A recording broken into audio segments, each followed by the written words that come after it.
Have you ever been excited about a new camera only to be let down by its quirks and shortcomings? Hey, James here again. Before investing in any camera, it's important to consider both the positives and the negatives. In my last video, I shared the features I love about the Nikon Z8 and alluded to the complex relationship I've developed with it. If you haven't seen it yet, be sure to check it out. Today, I'm diving into the other side of the coin, the little things that can add up to major frustration. I've been shooting with the Nikon Z8 for over a year now, putting it through its paces, testing its limits, and it's been a roller coaster. There are days when I'm absolutely blown away by its capabilities, and others when I want to throw it off a cliff. From focus stacking fails to a wonky custom setting system, I'm not holding back. In this video, I'm giving you my unvarnished truth about the little things that can make or break your experience with this camera.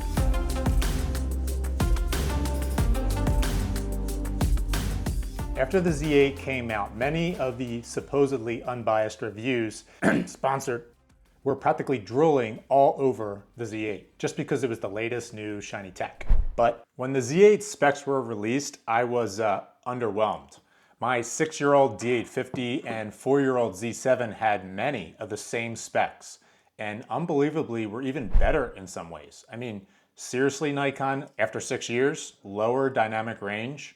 All the buzz seemed to focus on the Z8's high frame rate and its video performance. The value was clear for wildlife shooters and videographers, but what about landscape or macro photography?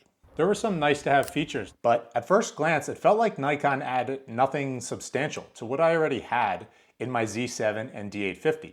Over the last year, I've learned this camera inside and out, and what I discovered might surprise you. Here are the biggest headaches I have with the Nikon Z8.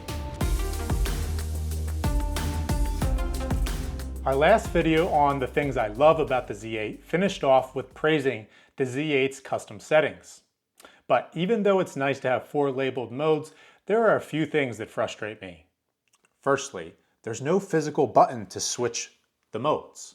So you have to dive into the menu with either the I menu or going into the full menu system.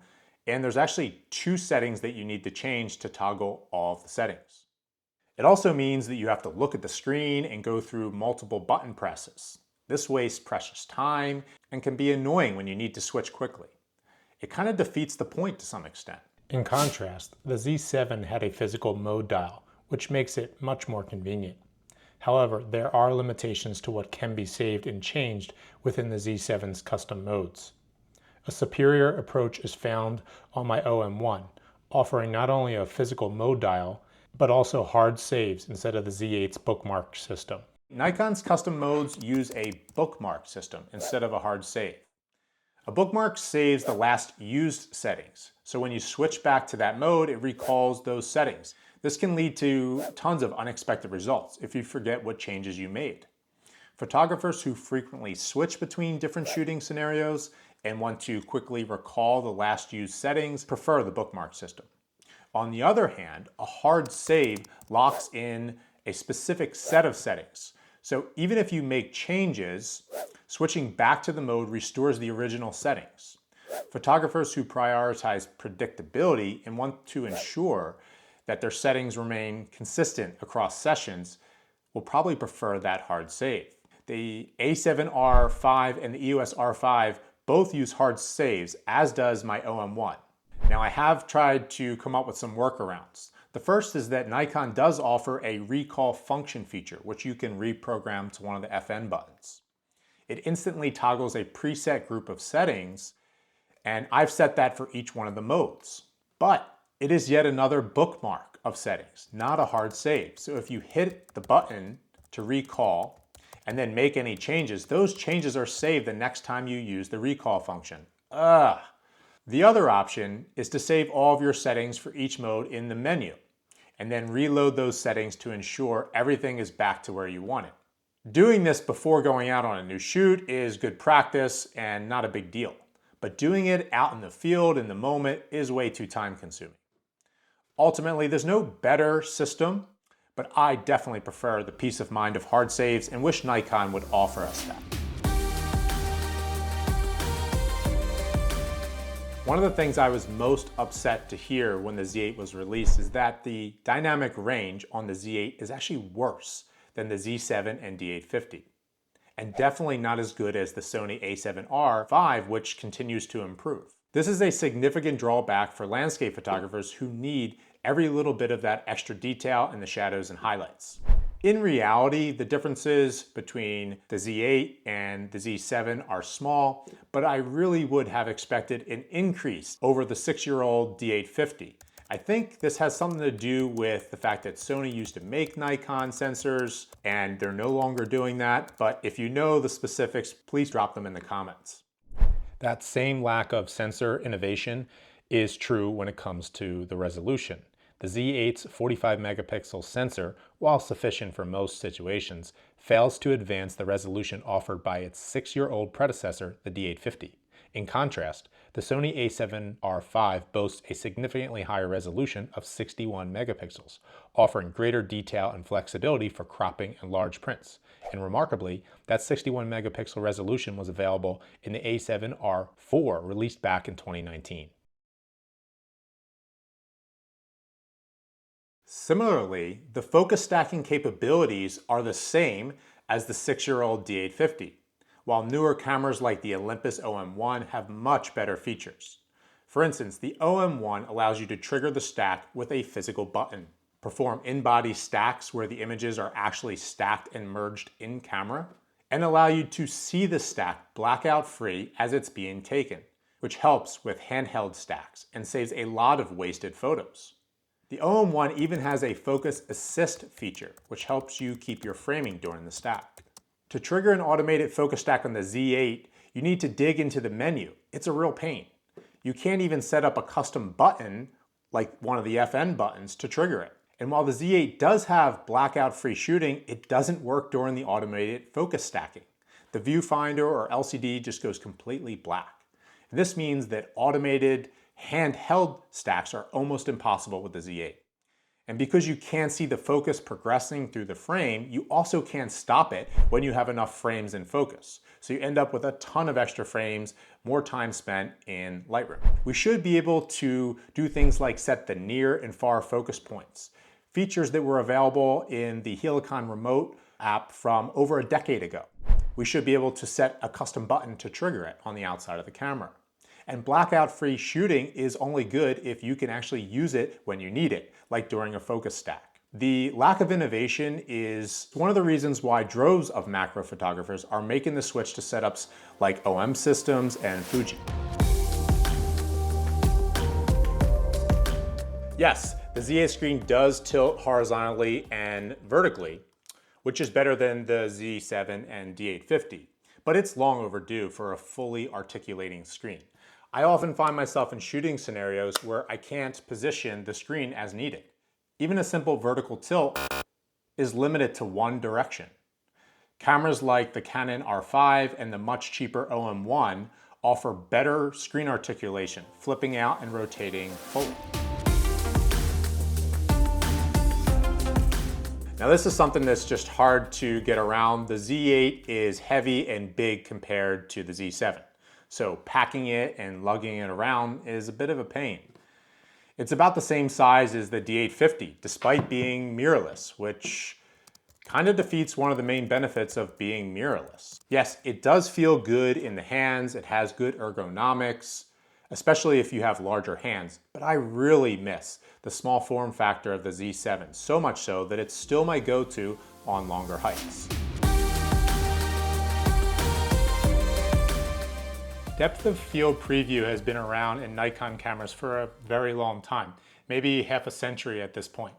It was a common feature in manual focus SLR film cameras, and it still continues to be included in today's latest. While its usefulness is arguably a bit faded with the advent of autofocus, it still remains useful, especially when you are trying to maximize sharpness without focus stacking.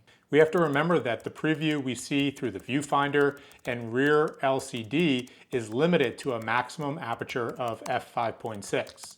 Even if you set your aperture to a smaller value like f22, the depth of field preview you see will be what it would be like at f5.6. So that's why we press the depth of field preview button to show us the actual depth of field at our chosen settings. The problem? It's still the same feature as it was half a century ago.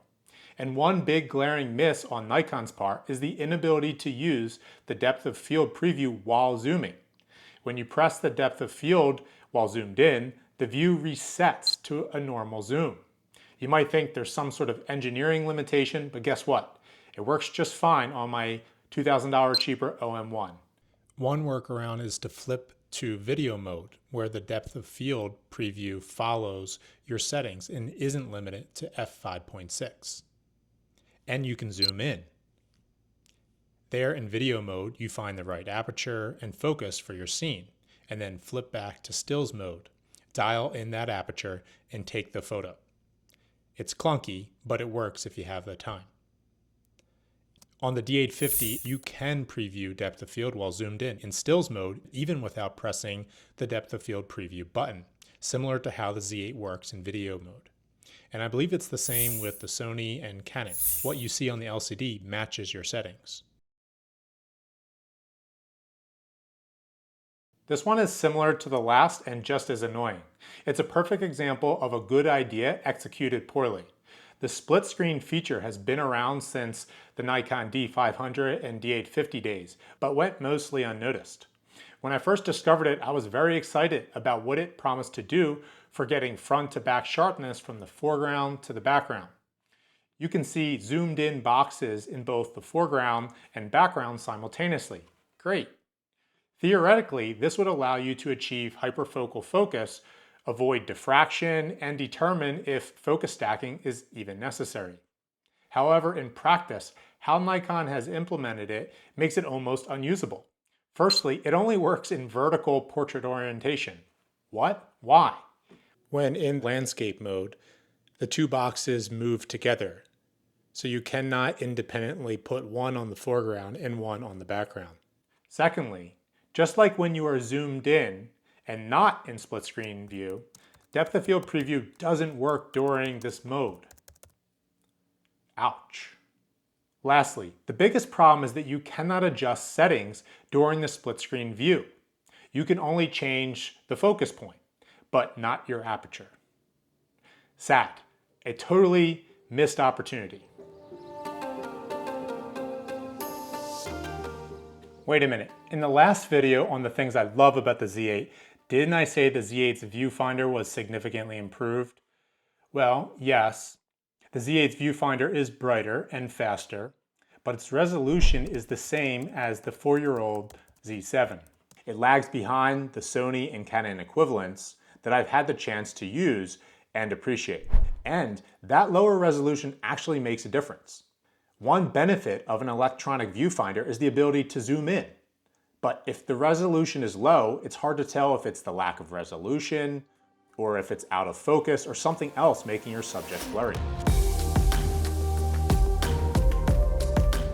The Nikon Z8 has no automatic real-time geotagging. For a $4,000 camera made in 2023, built-in GPS should be standard. Like many landscape photographers, I shoot most of my photos far from home, and many of my images don't immediately reveal their exact location. Without geotagging, it's hard to tell if a photo was taken on this hill or that one. To be fair, none of the cameras that I've discussed so far have built-in GPS. With all of the new AI features and advanced modes that our cell phones are offering these days, I feel like camera manufacturers need to do more to keep pace with the times. So, is the Nikon Z8 worth it?